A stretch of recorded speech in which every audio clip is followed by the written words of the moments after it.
Chapter 5 The Knight Fork. In the first example, we're going to see the basic pattern of a knight fork. It's white to move, and the best move here is queen takes knight, check. This is a check against the king, but it's also an attack against the queen.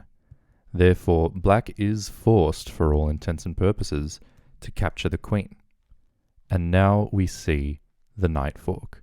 Knight to f5, check. Hitting the king, but also hitting the queen. The knight fork is a simultaneous attack on two or more hostile forces. After the king moves, white will gather the queen and be a full pawn and knight up in a completely winning position. In this example, we see the power of a knight fork play out again, although implicitly. The move starts queen g4, check. And the king either has to move or the queen will have to block the check. If the king moves anywhere, be it h8, there'll be a checkmate, or f7, again there'll be a checkmate, both times by the queen supported by the knight. Therefore, the best move is in fact to interject queen g6. And then, how do we follow up? With a knight fork. Knight e7 check, which also hits the queen. Once the king moves out of check, we take the queen, and we've won a supreme amount of material. In this example, we are now becoming accustomed to this knight fork, and we need to use a violent move to make a knight fork possible. We can see that the knight on c6 would love to land on e7. That would fork the king and the queen.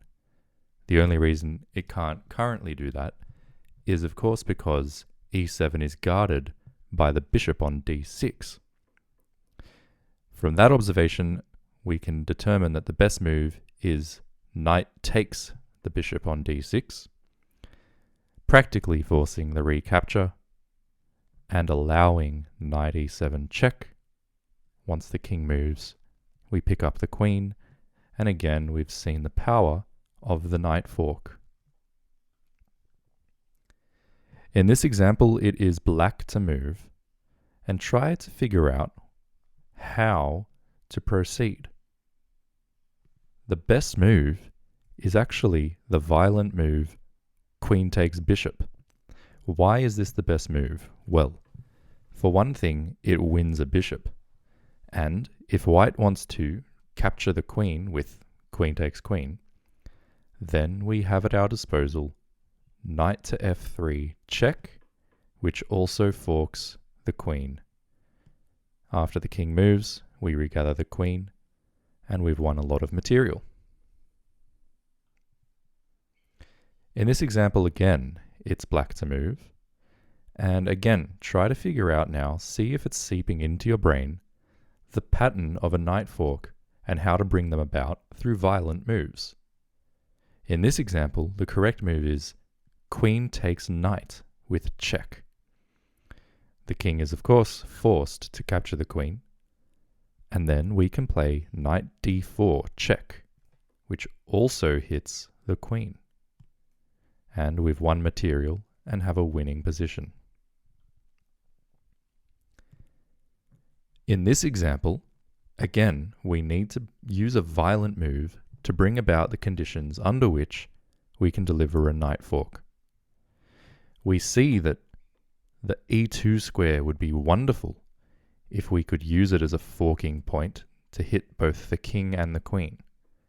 Unfortunately, that square is guarded by both the rook and by the knight. However, from these observations stems the move queen takes rook, because in order to recapture, white will have to use their knight, And now both the rook and the knight have abandoned their defense of the e2 square, and that allows us to play knight e2 check, and after the king moves, to regather the queen. In this position, we start with rook a8 check. Now, if the king were to move, well, were it possible for the king to move, we would win the rook over on h8. However, the king cannot move at all. The only legal move is bishop to d8. And the question then becomes how to proceed. Can you work it out? It's a violent move that enables a knight fork. Rook takes d8 check. This really forces the king to recapture the rook, and that enables knight f7 check, which also hits the rook. And once the king moves, we regather the rook and have a winning position. In this position, once again, it is black to move. Here, the move is actually a retreating move to start with. It's knight h7. The purpose of this move is we attack the queen, a queen that has precious few squares that it can safely step onto. In fact, the only safe square is in fact by taking the pawn on h5. However, giving that pawn away was not for free. What we get in return is the ability to place a knight on g3. From there, we attack the queen, the bishop, and the rook, all at the same time. The best move now for white is to move the queen to g4, where it still protects the bishop, but here a few more violent moves, starting by taking the queen and then taking the bishop, and at the end of all of that, we are able to execute the point of our knight fork, which is to win an exchange by taking the rook. In this example, we need to notice the pattern that we've been building in our minds over the past few examples of forkable squares. Here we can see, or we can imagine, that if we were to take this knight and black takes back, and then we take back, and then black takes back, this square and this square are forkable by our knight if our knight could land here. Now, it's that observation that leads us to the correct violent move of rook takes knight. After rook takes a rook, rook takes a rook, and rook takes a rook, we play the knight fork, winning both a pawn and a rook, and we've got a winning position. In this position, it's white to move, and there are several ways to win. According to the computer, the best move is actually rook a to e1, pinning this knight and adding extra pressure to it. What follows is a very, very complicated line that has been created or recognized by Stockfish, a very powerful computer chess engine. However, another very good move, much more simple from the human perspective, and that still leads to a very strong and winning position for the white pieces, is what Chernev and Seinfeld give: knight d5. Knight d5 is not a knight fork in and of itself, but it does hit the queen and essentially obligates the queen to move. Once the queen does move, now we can play our violent move, number 2. Queen takes knight. This essentially invites and forces queen takes queen, and that enables knight f6 check, and once the king moves, we regather the queen after having won a knight.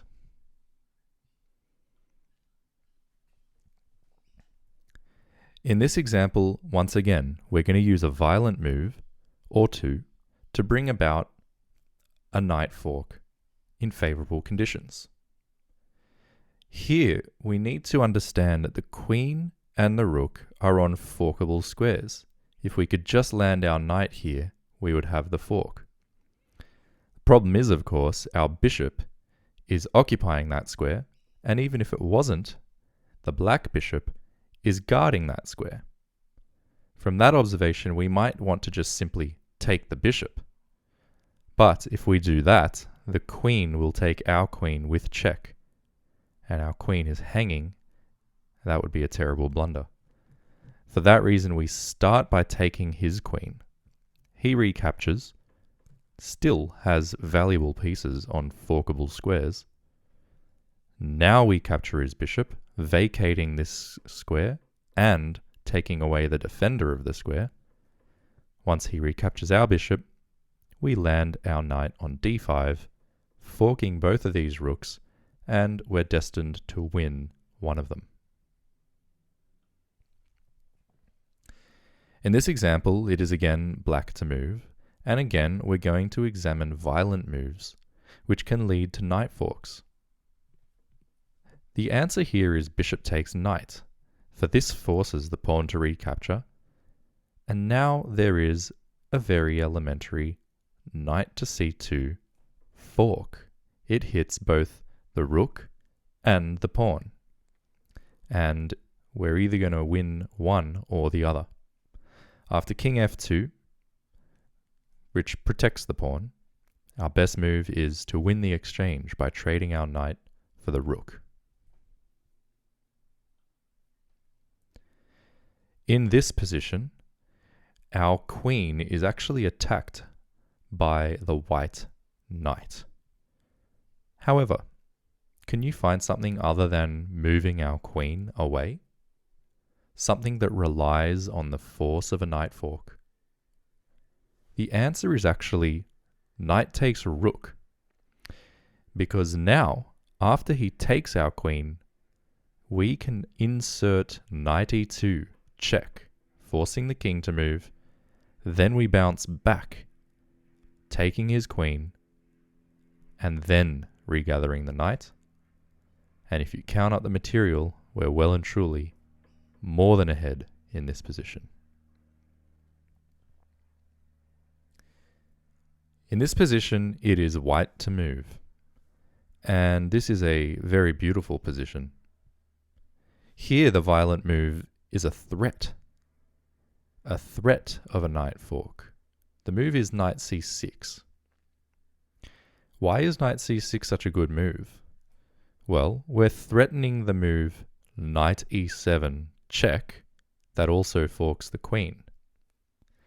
And there is no good way for black to actually prevent that from occurring. For example, let's say black plays rook e8 to defend the e7 square. Now, we can actually just play the move anyway. Check, hitting the king and hitting the queen, essentially forcing black to capture our knight. But in so doing, black abandons the defense of his other rook. We then swoop in, take that rook with check, and once black deals with the check by blocking it with his knight, we can also take the bishop on b8. Therefore, after knight c6, the best move for black is actually just to take our knight. We recapture, but in so doing, we've won an exchange. We gave up a knight, but we won a rook, and the game goes on from here. All thanks to the power of the knight fork. In this position, we want to bring about a knight fork through violent means. If we start with rook takes rook, then black can recapture with the queen, and that is certainly something. However, if we start by capturing with the queen, we force black to capture with the king. They cannot capture with the rook because the rook is pinned. So he has to take with the king. Then we can take the rook. That forces the king back. And now we can plant knight d7 check, which also hits the rook and the bishop, but the rook is the undefended of the two, and the more valuable. After the king moves, we take the rook, and we've got a winning position, and we've traded pieces down in the process. In this position, it is white to move. This again relies on a knight fork to work, as well as pins. The correct move is bishop takes d4. Why this move works is also because of pins. Specifically, the pin against the c5 pawn. If this pawn were to capture our bishop, then our rook would be able to capture his rook. And he definitely doesn't want to allow that. Instead, black plays bishop takes bishop. And now we once again combine this pin with our knight fork idea. We take the bishop. So, after he recaptures our rook, we take his rook. This forces him to recapture with his own rook. And now we combine the knight fork. Knight e7, check. The king moves. We come back and take the rook.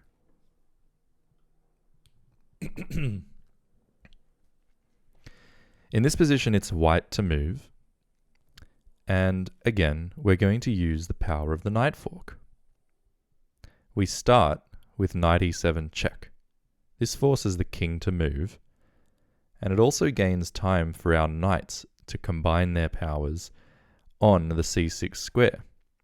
The c6 square being the square from which both the rook and the queen will be forked. We then take the pawn, forking both pieces. Black recaptures our knight, at which point we use the second knight to regather the bishop, and the fork is in place. Black runs away with his queen, picking up a pawn in the process, but we then win the exchange. To show that one again from the start, we want to get to this square so that we can fork both of these pieces. The problem is, this bishop is in the way. It defends the square. So what we really need is either to get rid of the bishop, which we cannot do, or get a second knight there really quickly. And the way to do that again is knight e7 check. That moves the king away, but it also brings an extra knight to bear against the c6 square, so that we can then take instituting the fork, and even though he has one piece defending that square, we have that second knight to come in and reinstitute the fork, this time with effect. In this example, it is white to move. You may be tempted to play knight takes d7, and after the queen recaptures, to jump the knight away, let's say to f6 with check, and also a fork against the queen. However, this would be mistaken, because black can regather our knight with his knight, and then when we take the queen, that same knight can regather our queen. So, just as you had to be very careful with pins in the previous chapter, you also have to be very careful with forks in the current chapter. And instead of going down this line, there is a much better, much stronger move.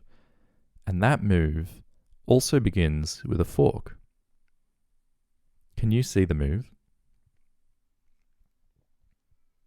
The move is knight b6, forking the queen and the rook. This is an amazing move, startling, because it appears just to give away a knight for free. However, in doing that, we immediately recapture on d7 the bishop. So we've traded the knight not for nothing, but for the bishop. At the same time, our knight here on d7 forks the rook, and it also forks the pawn on b6. Black, being sensible, takes the time to save his rook, moving it out of the way. But that allows us to then double back and pick up the pawn on b6. We're now a pawn to the good. In addition, we are forking the queen and the rook. Once the queen makes its obligatory move out of danger, we then win the exchange by capturing the rook. That's an amazing puzzle. In this example, it is black to move. This one is an example of where white has gone wrong by relying on a knight fork. White was in this position and then played the knight to e4, forking the queen and the bishop, hoping that black would move the queen away. But what did white overlook in playing his knight fork? Well, he overlooked bishop h3 check. This forces rook captures bishop, but that allows queen g1 checkmate. So you've always got to be careful when you institute these ideas. Here's another example. Black was in this position, and then black noticed knight d6, forking the queen and the rook. However, what did black miss? Black missed knight g6, check. The king cannot move. Black is forced to take the knight. And now, one of these forked pieces, the rook, swings across, delivers check, whilst the other one, the queen, guards the escape square. This is checkmate. White wins. In this example, it's white to move. Can you find a nice knight fork? This fork only works because it is combined with a pin. The pin against the c7 pawn. This pawn cannot move because if it were not there, then our white queen down on c1 would be able to capture the black queen on c8. So this pawn is pinned. And we know that the defensive power of a pinned pawn or a pinned piece is nothing but an illusion. Therefore, this pawn is actually unguarded, and this square is unguarded. This square from which we can deliver a fork against the king and the queen, it's unguarded. And so we play knight takes d6, check. Now, strictly speaking, the pawn can move. It's just that when it does, we will take the queen and be in a winning position. That's the power of a knight fork, and it's enabled by the pin. As this book goes on, we will more and more see combinations of the different themes we're learning about. And the combination play is the backbone of winning chess. In this example, it is black to play. We notice that there is a beautiful forking square on e2 where we could fork the king and the queen. The only problem is that that square is guarded by the bishop. So we might be tempted to just take that bishop, but that would be a mistake because it would give white the opportunity to recapture with his queen, thereby removing one of the potentially forkable pieces. Instead, what we need to see is that this bishop is pinned. If it does move to take the forking knight, then he will abandon the queen and we will be able to take it. That is in fact what happens. We land the fork first, checking the king and attacking the queen. Once the bishop recaptures, we wander down the c-file and scoop up the queen. That's combination play, combining a knight fork and a pin. In this example, it is again black to move. And once again, we need to combine ideas. Here, there is a knight fork on c2, checking the king and attacking the rook on a1. The reason this knight cannot be taken by the queen is because the queen is pinned to this diagonal by our own queen. The queen obviously cannot take our queen though, because we've given a check to the white king. So white has to deal with the check, and the only way to do that is by moving the king. Now, before we give white a chance to take our queen, we take his. And when he regathers, the only thing remaining to do is what we originally set out to do with our fork, and that is win the rook. Once again from the start, we see that there's a forkable square, and that the square is actually safe because of the power of this pin. Once the king moves, we remove the queen, a violent move, and then we can safely win the rook in the corner. In this example, it's black to move. And once again, we're going to be combining the knight fork and the pin. The knight fork is on f3. We take that pawn with check, forking the king and the rook. Now, if the rook takes our knight, we then have the ability to win the rook on e1, because we have that much strength down the e-file. In this example, it's black to move, and again, there are various ways to play this. One potential way is knight f4. This is a check against the queen and against the rook. And if the pawn were to capture, well, then we would have checkmate with queen g2. So that's not possible for white. Instead, white would have to do something else. For example, attacking our own queen. So after we take his queen, he takes ours, then we take the pawn, and the game goes on from there, but we're certainly winning. That's the line that Stockfish gives. The line that Chernev and Seinfeld give is perhaps more simple, not quite as good, but still leads to a very, very strong and winning position for black. And it starts with the violent move, queen takes rook check, completely forcing the king to regather the queen. And then we can give a fork on f4. This time, the knight cannot be taken, strictly speaking, because of the pin against the pawn. Once the king moves, we regather the queen, and we have an extra rook in an overwhelmingly good position.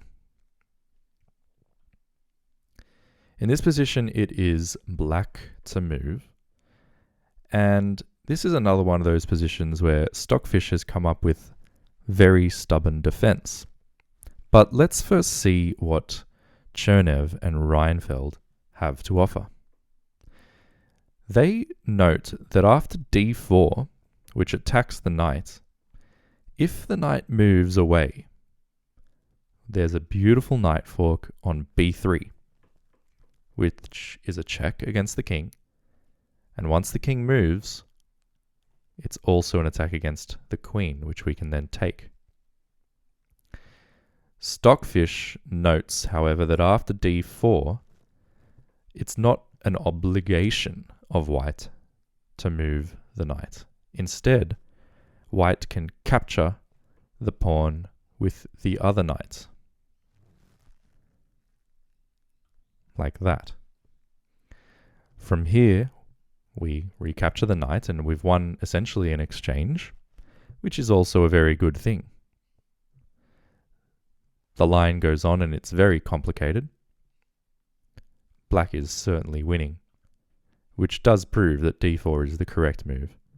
But once again, to hammer home the idea of the knight fork, when the knight moves, we can play knight b3. That knight cannot be taken because, again, we're combining the pin. The pin against this pawn means that the knight can't be taken. The king has to move, and then we can gather the queen. In this position, yet again, we have a story that is told by Chernev and Seinfeld, and a different story told by Stockfish.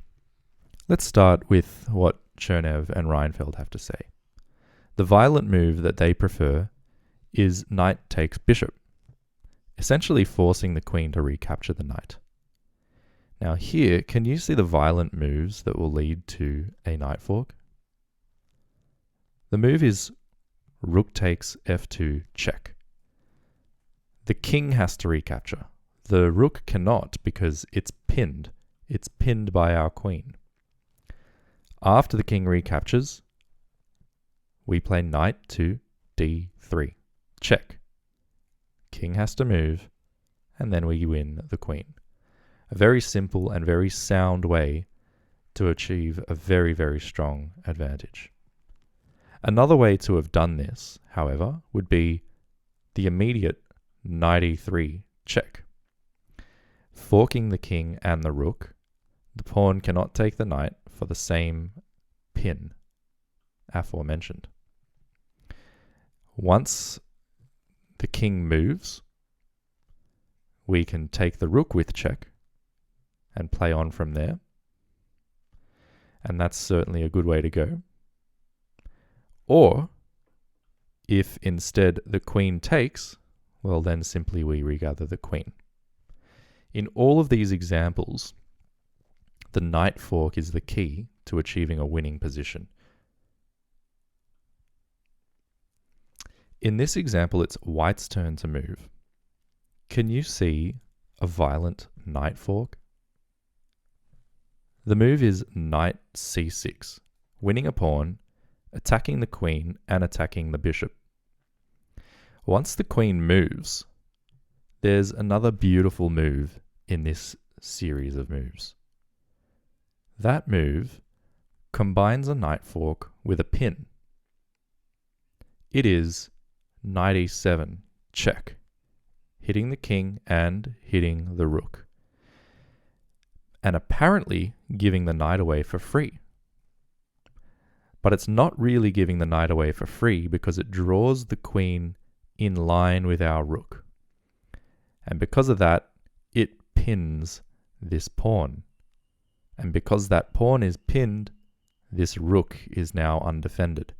And so really, once we take that rook, you could say we traded our knight not for nothing, but for this rook. And on some, we won the pawn from c6, and we won the exchange.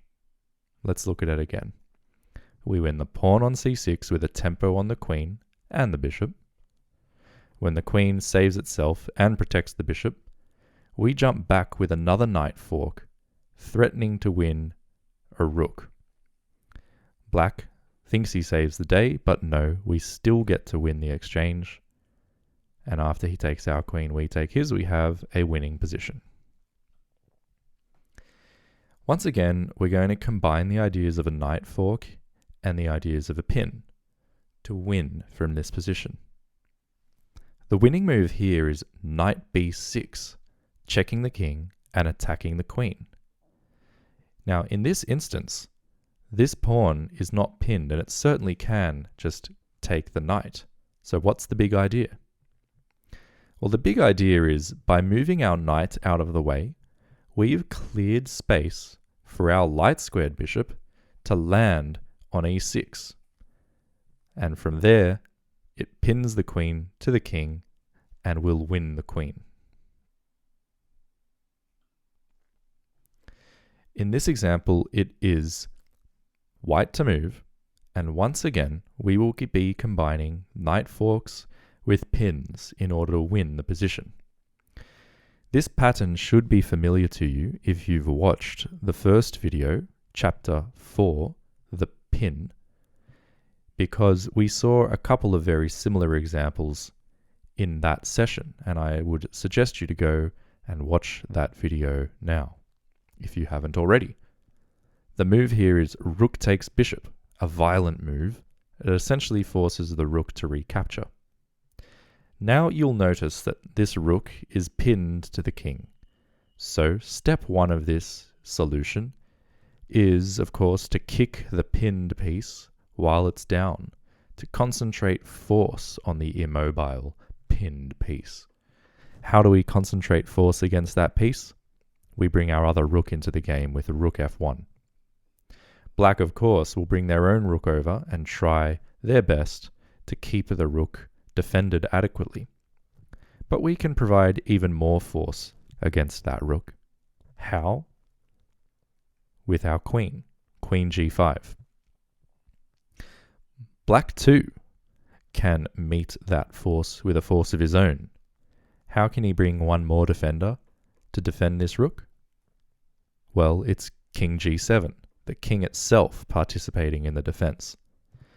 But now is when we really see, not only have we been pinning this rook and basing our play around this pin, now we're going to use another pin, the pin against this bishop. This bishop here is pinned to the king, now that the king has stepped closer to the play. And because it's pinned, our knight actually has access to these squares. And of those two squares, the one we really want to use is h5, because from there we check the king and we also attack the rook. So we're going to use this pin against the bishop to enable knight h5 check, forking the king and the rook. And once the king moves back, that rook is all ours. And this winning combination has stemmed entirely from pins and forks, from creating a position in which the piece was pinned right back here, and then adding pressure to that pinned piece, adding more pressure to that pinned piece, and then using a separate pin to add even more pressure to the pinned piece via a knight fork. A very, very nice combination. Now, at this point, you might notice, this is just for interest's sake, to finish this off, you might notice that this bishop is still pinned. And that's why our best move is to add even more pressure to it with h4, threatening to go h5. Black tries to bring in some defenders of his own, but we get h5 in, and after he takes our bishop, we don't mind, we just take back. And here, it's a completely hopeless position. We can easily take that bishop. We have far too much material and we'll win. Here we have another position. Can you figure out a violent move that brings about a knight fork and a winning position for white? The winning move, very violent, forcing your opponent to reply in a certain way, is queen takes knight check. This forces the king to recapture the queen, and now we can land a knight fork on d6, check against the king, and also an attack against the queen. Once the king moves, we come back and win the queen, and we have a winning position. In this position, it's white to move. Can you find a nice knight fork that works because of a pin? The correct move is knight g6 check. The bishop here is pinned by our queen and therefore cannot nullify the knight fork. The knight fork is checking the king and also attacking the rook. So after the king moves, we simply win the exchange.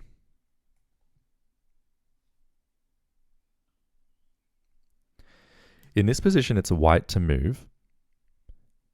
Can you find a forcing move that will enable a knight fork? The correct answer is rook takes knight, practically forcing the queen to recapture our rook. But if the queen does recapture the rook, we're able to give the knight fork on f5, forking the king and the queen.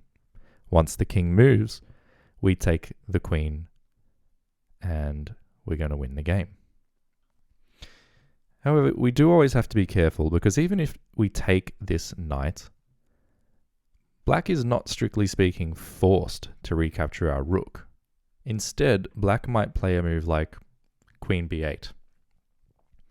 Now, we can still jump our knight in, furthering the attack against the black king. And let's say the black king comes up here. What we don't want to do is we don't want to get too overexcited about checkmate and bring our queen in here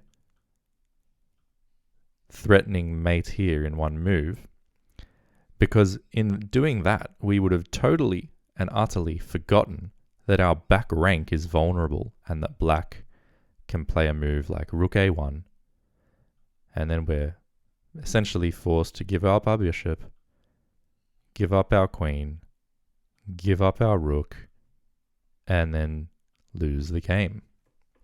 So you always have to be careful that even after a move like this, you do need to play h3 and give your king some breathing space before you go in for the kill. But that's all superfluous to the point that taking the knight is 100% possible, and the reason it's possible is specifically because if black responds by taking the rook, we have this knight fork on f5. In this position, it is white to move, and once again, we want to land a knight fork on e7. This would be a beautiful square to fork both the king and the queen. The main issue with that square is that it's guarded by this bishop. What violent move can you think of to eliminate the bishop and enable that knight fork? Of course, the move is rook takes bishop. We've won a bishop, and encouraging and more or less forcing black to regather our rook, but that enables knight e7 check, hitting the king and the queen. Once the king moves, we take the queen and we have an overwhelming winning position. In this position, it's white to move again. Can you see a forcing knight fork enabled by a pin? The move is knight f6 check, hitting the king and hitting the queen. Now, the reason it works is because the queen pins the bishop to the black queen. If that bishop moves, for example, by taking our knight, then we can capture the queen with check, and the rest is elementary. Instead, after the king moves, we can take the queen anyway, and the rest is also elementary. In this position, it is white to move. In this position, it is white to move. Can you see the winning combination of moves, violent moves that force black into a position from which we can fork him with our knight and win the game? The move is rook takes knight, check. Because of the pin against the queen, the black queen is not allowed to capture the rook. The rook can only be captured by the king. However, now the knight is able to land a knight fork on c5, check, and also hitting the queen. Once the king moves, we take the queen, and shortly thereafter, we are going to deliver check, mate. That does it for Chapter 5, the Knight Fork, a very powerful tool, often enabled by the pin. In the next chapter, we're going to be looking at the double attack.